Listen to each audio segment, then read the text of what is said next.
नमस्कार, बहुत स्वागत है आपका सिटी एट 9 में। मैं हूं रीनू यादव। बात करेंगे विदिशा में केमिकल फैक्ट्री में आग लगने का मामला सामने आया। बीजेपी नेता शशांक भार्गव की फैक्ट्री में लगी आग, जहां बाउंड्री वॉल तोड़कर निकाले जा रहे केमिकल से भरी ड्रम कीटनाशक दवा बनाने की बताई जा रही है। फैक्ट्री आग बुझाने में जुटी फायर ब्रिगेड की टीम दिल्ली से विदिशा के लिए शशांक भार्गव रवाना हुए हैं। बड़ी खबर आपको दे रहे हैं विदिशा से, जहां विदिशा में केमिकल फैक्ट्री में भीषण आग लगने का मामला बीजेपी नेता शशांक भार्गव की ये फैक्ट्री बताई जा रही है।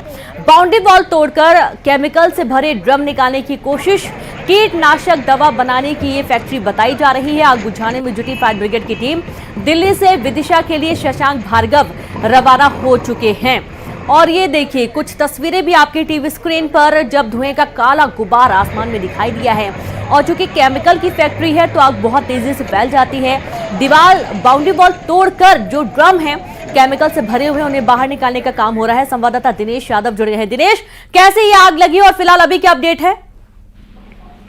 बिल्कुल, मैं आपको बता दूं, विदिशा के पीतल मिल इंडस्ट्री या आग है, जहां पर पूर्व कांग्रेस के विधायक वर्तमान जो भाजपा नेता शशांक भार्गव की फैक्ट्री बताई जा रही है। अचानक इस फैक्ट्री में जब आग का गुमार उठता है तो यहाँ पर हड़कंप मच जाता है और कड़ी मशक्कत आग पे पाने के लिए यहाँ पर मैं बात करूं तो विदिशा, रायसेन, मंडीदीप, भोपाल और इसके अलावा बीना रिफाइनरी से भी यहाँ पर जानकारी मिल रही है कि फायर ब्रिगेड गाड़ियां जो मौके पर पहुंच रही है, क्योंकि आग इतनी भयंकर है कि आप उसका गुबार देख के समझ सकते हैं कि आग कितनी भयंकर है। और कीटनाशक दवा बनाने की ये फैक्ट्री बताई जा रही है। हमने हालांकि पूर्व विधायक जो है शशांक भार्गव, उनको भी फोन पे बातचीत की तो उन्होंने कहा कि मैं दिल्ली में हूँ, दिल्ली से शताब्दी एक्सप्रेस से यहाँ पर विदिशा के लिए रवाना हुआ हूँ। तो वो विधायक यहाँ पर फिलहाल मौके पर नहीं थे, लेकिन ये बड़ा मामला है कि जिस तरीके यहाँ पर आगजनी की घटना हुई है। हालांकि हमने उनसे पूछा कि किस फैक्ट्री जो कितनी शिफ्ट में चलती थी, उन्होंने कहा कि ये फैक्ट्री सुबह ही शिफ्ट में चलती थी यहाँ पर, तो कोई यहाँ पर मजदूर तो अंदर नहीं था या कोई घटनाक्रम, कोई जनहानि तो नहीं हुई है। इसको लेकर अभी जांच का विषय बना हुआ है। हालांकि यहाँ पर फायर ब्रिगेड की गाड़ियां जो पूरी है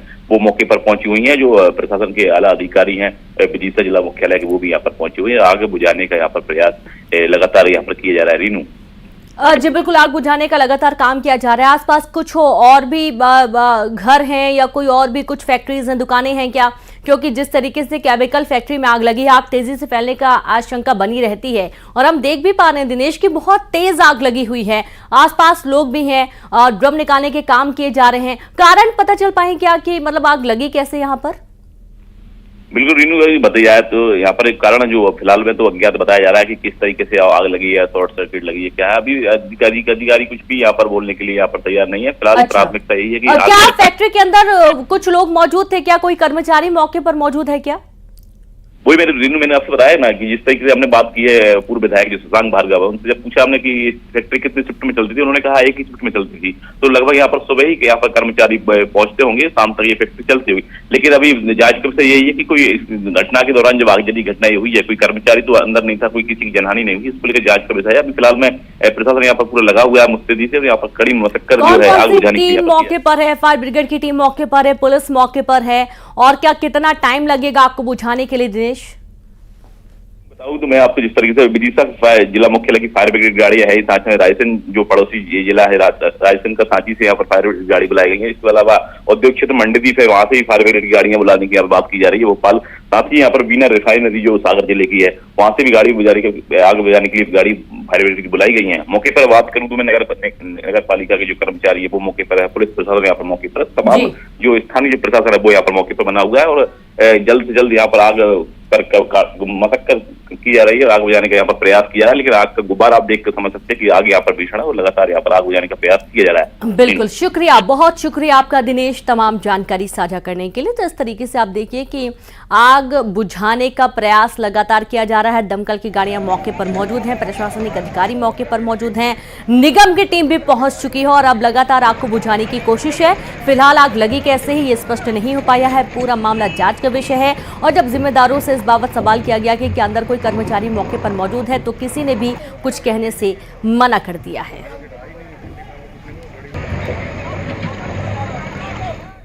और अब बड़ा मामला गुना से। गुना में बुजुर्ग के साथ मारपीट का मामला सामने आया। चोरी के शक में मारपीट की गई, मारपीट कर निकाला जुलूस। बुजुर्ग के सिर पर चिपकाया पोस्टर में लिखा मैं चोर हूं। पिटाई का वीडियो वायरल हुआ है। पुलिस ने पिटाई करने वालों के खिलाफ केस दर्ज कर लिया और ये देखिए, ये इस बुजुर्ग के साथ मारपीट की गई है। लोग वीडियो बनाते रहे, तमाशा देखते रहे। गुना का ये पूरा मामला है जहां पर बुजुर्ग के साथ मारपीट हुई है। चोरी का शक था और इस शक की बिना पर मारपीट हुई। मारपीट का जुलूस निकाला गया। बुजुर्ग के सिर पर पोस्टर चिपका दिया गया जिसमें लिखा था कि मैं चोर हूं। अब वीडियो वायरल हुआ है पिटाई का। पुलिस ने पिटाई करने वालों के खिलाफ केस दर्ज कर लिया है।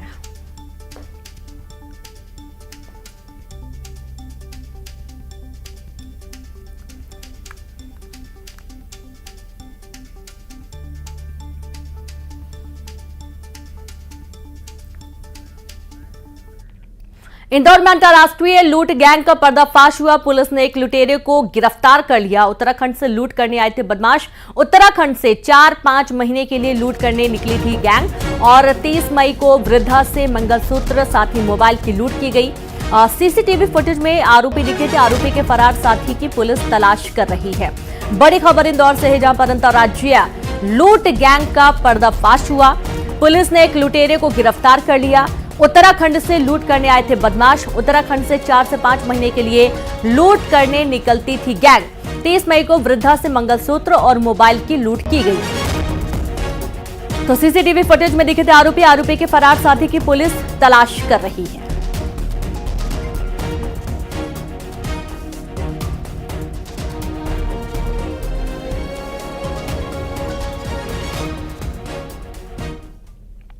गुना कलेक्टर डॉक्टर सत्येंद्र सिंह की बेटी प्रेमांशु सिंह के बैंक खाते से 2,08,500 रुपए का ऑनलाइन फ्रॉड हुआ है। धोखेबाजों ने कलेक्टर के बेटे को कार्ड के पॉइंट रिडीम करवाने के लिए लिंक भेजा था जिस पर क्लिक करने की वजह से उनके खाते से राशि कट गई और इस मामले में लंबे समय से जांच की जा रही थी, जिसके बाद कैंट पुलिस ने 10 जून को एफआईआर दर्ज की है।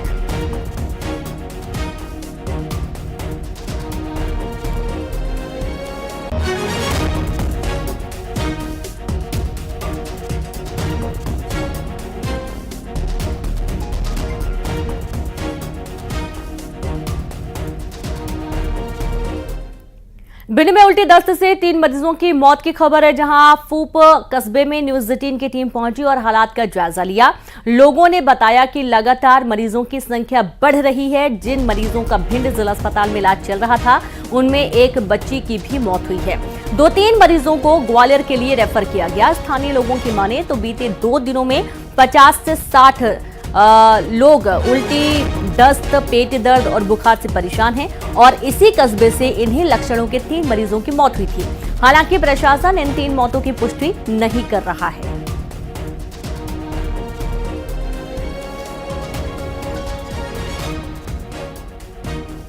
भिंड जिले के फूप कस्बे में जहां एक सबसे गंभीर समस्या सामने निकल कर आ रही है, जो पानी है, हमारे पीछे वो पुराना कुआं भी है, ये नल है, पाताली हेडपंप है और कहीं ना कहीं यहाँ के लोग का गंभीर आरोप है कि पीने के पानी पीने से लोग अब बीमार हो रहे हैं। दादा, क्या समस्या आ रही है आपके कस्बे में? जहाँ में पानी में ही कोई गड़बड़ी है। अच्छा, हाँ। क्या दिक्कत आ रही है यहाँ के लोगों को? पानी, दस्त और उल्टी। अच्छा, आपके घर में भी कोई बीमार है? हाँ, हमारे भाई साहब। सबसे बड़ी प्रॉब्लम 2 दिन पहले जो नल जल योजना में पानी आया था, वो टंकी द्वारा पानी आया है। वो पानी पीने के बाद पूरा मोहल्ला हमारा उल्टी और दस्त से पीड़ित है। 60 से 70 लोग बीमार हैं। पूरे मोहल्ले में कोई भी घर ऐसा नहीं है जिसमें बीमार ना हो। कल रात में एम्बुलेंस आई थी, पूरे रात हमारे मोहल्ले के लोगों को हॉस्पिटल ले गई। कुछ लोग भिंड रेफर किए गए, उसमें एक लोग की कल आज सुबह डेथ हो गई। एक व्यक्ति की आज सुबह हुई है, एक कल डेथ हो गई थी। 2 मौतें? हाँ, और एक परसों हो गई थी। 3 मौतें हो चुकी 3 दिन के अंदर। दादा, आप भी ये ब्रैनुला बांधे हुए हैं, हम कैमरामैन से कहेंगे देखिए दादा ब्रैनुला बांधे हुए, क्या आप भी तकलीफ में हैं? अरे तकलीफ मत ते बचेंगे लला, बहुत ज्यादा समस्या में तो हो गई हम तो। समस्या क्या आ रही अरे भाई दस्त, वो कान उल्टी। थी? समस्या कैसे होगी एकदम? अरे ये पानी की समस्या है। अभी क्या समस्या है इस कस्बे में, क्या दिक्कत आ रही है? समस्या तो मतलब जितना हम लोग सोच पा रहे हैं या जितना हमें लग रहा है वो सबसे ज्यादा जो लग रहा है वो पानी को लेके ही लग रहा है, क्योंकि अगर कोई वायरल भी होता या ऐसा कुछ होता तो ऑल ऑफ सडन इतने लोग एक साथ चपेट में नहीं आते। अरे प्रशासन की टीम आई थी यहाँ? प्रशासन की टीम में अगर देखा जाए तो डॉक्टर आए थे, फोन कर रहे हैं, डॉक्टर में कौन आया था और अभी सुबह? रात में डॉक्टर सिद्धार्थ हैं जो यहाँ के जो इंचार्ज हैं वो आए थे और उनके साथ जो उनकी टीम के लोग आए थे, तो उनके साथ एम्बुलेंस आई थी। तो जो ज्यादा सीरियस जो लोग थे उनको लेके गए थे, क्योंकि मोहल्ले में 4-5 लोग बहुत ज्यादा सीरियस थे, तो उनको लेके गए और ऑलरेडी वहाँ कुछ लोग पहले से ही पहुंच गए थे। आप बता सकते हैं कि पूरे कस्बे में कितने लोगों की मतलब कितने लोग इस मतलब बीमार हैं? ये सिर्फ वार्ड नंबर 7 की आपको बता रहा हूँ, जहाँ 70 से 60 लोग हैं जो प्रभावित हुए हैं इससे। इस बीमारी से 2 से 3 लोगों की मौत भी बताई जा रही है और करीब 60 से 70 लोग अभी भी मतलब इस समस्या से पीड़ित दिख रहे हैं। इस समय भीड़ से न्यूज़ 18 के लिए रविंद्र त्रिपाठी। मध्य प्रदेश के 8 शहरों को हवाई सेवा से जोड़ने के लिए पीएम श्री पर्यटन वायु सेवा का शुभारंभ भोपाल से कल मुख्यमंत्री डॉक्टर मोहन यादव करेंगे। इन शहरों में भोपाल, इंदौर, जबलपुर, रीवा, उज्जैन, ग्वालियर, सिंगरौली और खजुराहो शामिल हैं। 6 सीटर वाले 2 एयरक्राफ्ट इन शहरों के बीच उड़ान भरेंगे। पहली फ्लाइट भोपाल, जबलपुर, रीवा, सिंगरौली की होगी।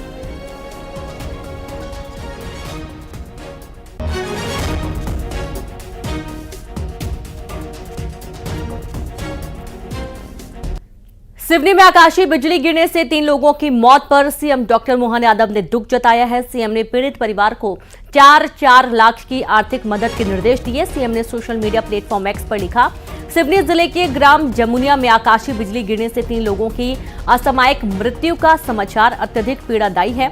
घायल हुए लोगों का उपचार सिवनी जिला चिकित्सालय में जारी है। बाबा महाकाल से दिवंगत आत्माओं को अपने श्री चरणों में स्थान देने और घायलों के शीघ्र स्वस्थ होने की प्रार्थना करता हूं।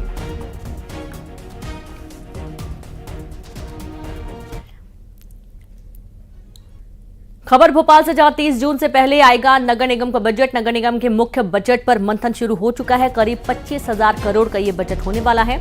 आर्थिक स्थितियों को देखते हुए बढ़ सकता है टैक्स। एमआईसी की मंजूरी के बाद पटल पर यह बजट रखा जाएगा।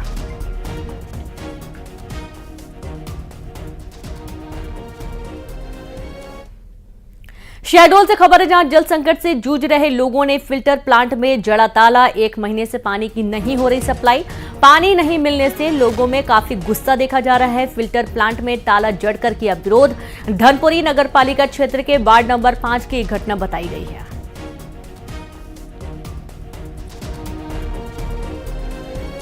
एक बूंद भी पानी नहीं मिल रहा है। रोज आ रहे हैं, रोज सुबह 4 बजे आते हैं, 9 साढ़े 9 बजे आते हैं। हो गए जाओ आप, हम आ रहे हैं, कर रहे हैं काम। कितने टाइम चालू होता है नल आपके? वो 3 बजे रात से चालू होता है। कब से नहीं मिल रहा? रोज बोलते हैं गड्ढा खोदेंगे, रोज गड्ढा खोदेंगे, अब आज करेंगे, कल करेंगे, वाल हम यहाँ हटा देंगे, ये कर देंगे। आज तक न वाले हटा रहे न वो है। हम लोग इधर 3 बजे रात में पानी चलता है और ऊपर से 1 महीना से हम लोग को पानी नहीं मिलता। हम लोग पर डे आके यहाँ पे रोज बोलते हैं, कर्मचारियों को, अधिकारी को कोई कार्रवाई नहीं हो रही। थक चुके हैं। इस वजह से आज मैंने ताला डाल दिया यहाँ पे। ताला नहीं खुलेगा जब तक हम, अब बताइए यहाँ पे इंचार्ज की वो है देखभाल करने की, कि हमारी जवाबदारी है देखभाल करने की। पब्लिक को पानी नहीं मिल रहा, आके अध्यक्ष देखे कि किस वार्ड में पानी नहीं मिल रहा, क्या नहीं हो रहा, उनकी जवाबदारी, हम लोग की नहीं। हमने अपना काम कर दिया है। शिकायत की थी? शिकायत 10 यहाँ पे इतनी शिकायत हो गई। 1 महीने से खाली हमारी शिकायत चल रही है। आते हैं तो ये लोग भी डुड़वाते हैं। हमारी ड्यूटी हो चुकी है। एमपी में प्री मानसून गतिविधियों ने पकड़ी रफ्तार, जहां कई जिलों में आंधी और बारिश का अलर्ट जारी किया गया। 18 से ज्यादा जिलों में आंधी और बारिश का येलो अलर्ट जारी किया गया। 8 जिलों में गर्मी का भी अलर्ट जारी है। अगले 2-3 दिन तक बंगाल की खाड़ी और अरब सागर की हवाएं पड़ेंगी कमजोर। मानसून 16 से 17 जून तक प्रदेश में एंट्री करेगा। तो एमपी में प्री मानसून गतिविधियों ने रफ्तार पकड़ी। कई जिलों में आंधी और बारिश का अलर्ट जारी किया गया। 18 से ज्यादा जिलों में आंधी और बारिश का येलो अलर्ट जारी किया गया है। 8 जिलों में गर्मी का अलर्ट जारी किया गया। अगले 2-3 दिन तक बंगाल की खाड़ी और अरब सागर की हवाएं कमजोर पड़ेंगी। मानसून 16 से 17 जून तक प्रदेश में एंट्री करेगा।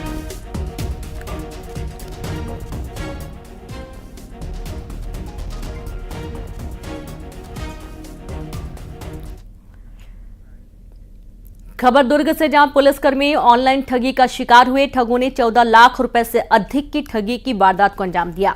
शेयर मार्केट में मुनाफे का झांसा देकर ठगी की गई। स्मृति नगर पुलिस केस दर्ज कर मामले की जांच में जुट गई है। CAF में ASI के पद पर तैनात हैं पुलिसकर्मी। बड़ी खबर दुर्ग से, जहां पुलिसकर्मी ऑनलाइन ठगी का शिकार हुए। ठगों ने 14 लाख रुपए से अधिक की ठगी की घटना को अंजाम दिया। शेयर मार्केट में मुनाफे का झांसा देकर ठगी की गई। स्मृति नगर पुलिस केस दर्ज कर मामले की जांच में जुट गई है। CAF में ASI के पद पर तैनात है पुलिसकर्मी।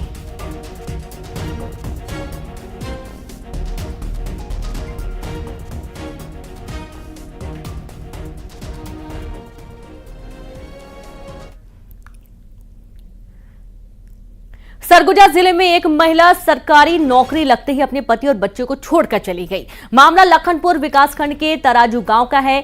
सुलोचनी राजवाड़े की PHE विभाग में अनुकंपा नियुक्ति हुई। सुलोचनी की मां के निधन के बाद उसे अनुकंपा नियुक्ति मिली है, जिसके बाद सुलोचनी अपने पति दीपक राजवाड़े और छोटे बच्चे को छोड़कर चली गई। दीपक का आरोप है कि सुलोचनी ने फर्जीवाड़ा कर ये नौकरी हासिल की है। उसने दस्तावेजों में हेरफेर कर खुद को कुंवारी बताया और नौकरी हासिल की।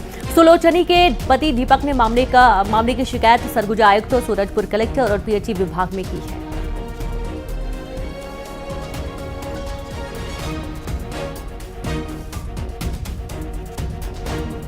तो बताइए, मैं तो चावल दे ही गए रहे, अकेले रही अपन घर में, और बच्चा को सुताए राखी से चली गई। तो मैं देखा हूँ बहुरिया कहाँ गई, तो घर में है था नहीं, लड़का सुताए राखी। मैं दीपक राजवाड़े तराजू से अपनी पत्नी का नौकरी लगा अनुकंपा नियुक्ति फर्जी दस्तावेजों के साथ, और फिर बच्ची भी है और अब विवाह होके लगी है, जबकि शादी हो गया था। बच्ची भी है, एक तो 3 साल की बच्ची है, और एक आवेदन भी दिया था कि इसकी कागज की जांच की जाए, तो उसमें जांच भी नहीं कर रहे हैं। वहाँ के C जो है अधिकारी हैं जल संसाधन ऑफिस में, सूरजपुर पदस्थ है, पंप चालक हैं। मैं 3-4 बार गए, लेने नहीं जाऊँगी बोलती है। इसके संबंध में किसी दीपक राजवाड़े नाम के किसी व्यक्ति ने शिकायत किया था, शायद वो उनके पति हैं। उसने शिकायत ये किया था कि ये फर्जी तरीके से अनुकंपा नियुक्त इनको मिला है ऐसा करके। तो इस संबंध में हम लोग का ये कहना था कि एक्चुअल में इस टाइप की नियुक्ति हमारे मुख्य अभियंता कार्यालय अंबिकापुर के द्वारा किया जाता है, और जो भी जांच वगैरह होता है वो मुख्य अभियंता कार्यालय अंबिकापुर में ही होता है। और इस संबंध में सुलोचनी राजवाड़े को पत्र लिखा गया और उनका पक्ष जाना गया, और उनके द्वारा जो जानकारी दिया गया है वो हमने कलेक्टर साहब को, AC साहब को और मुख्य अभियंता कार्यालय को प्रेषित कर दिया गया है। सकती जिले में नियमों की अनदेखी कर राखड़ से प्रदूषण फैलाने वालों के खिलाफ प्रशासन ने कार्रवाई शुरू कर दी है। जिला कलेक्टर के निर्देश पर पिछले 1 महीने में दर्जन भर से ज्यादा मामलों में केस दर्ज किया गया। अब इस पर कार्रवाई की जा रही है। सकती कलेक्टर अमृत विकास तोपने ने बताया कि जिले में अवैध रूप से राखड़ डंप करने की लंबे समय से शिकायत मिल रही थी, जिस पर मामले दर्ज किए गए हैं। जिला प्रशासन ने जितने भी मामले दर्ज किए हैं उसे पर्यावरण विभाग को भेजा जा रहा है, ताकि इन मामलों में कार्रवाई की जा सके।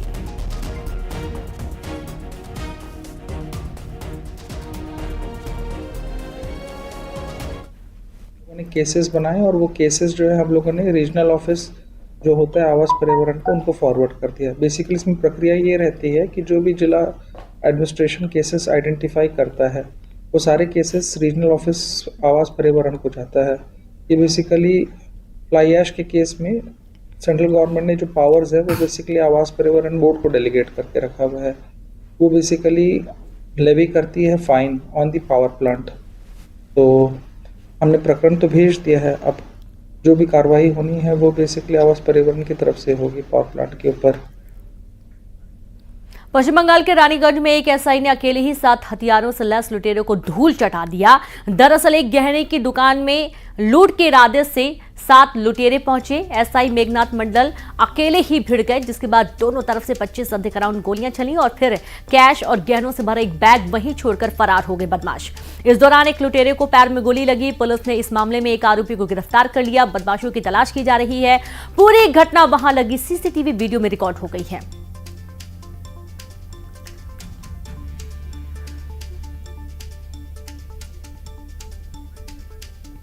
तो ये तस्वीरें देखिए, वाकई में हैरान करने वाला ये पूरा घटनाक्रम, जब एक SI अकेले ही 7 बदमाशों से भिड़ गया।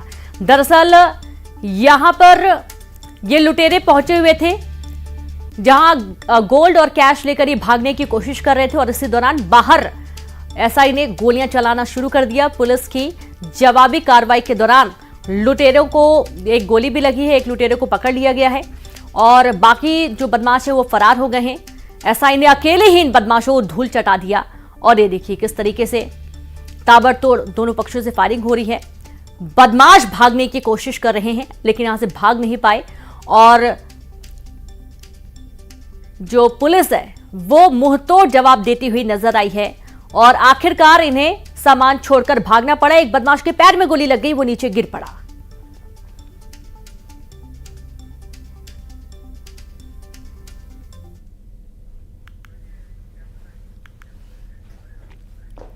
और चलिए अब देखते हैं 20 बड़ी खबरें तेज अंदाज में।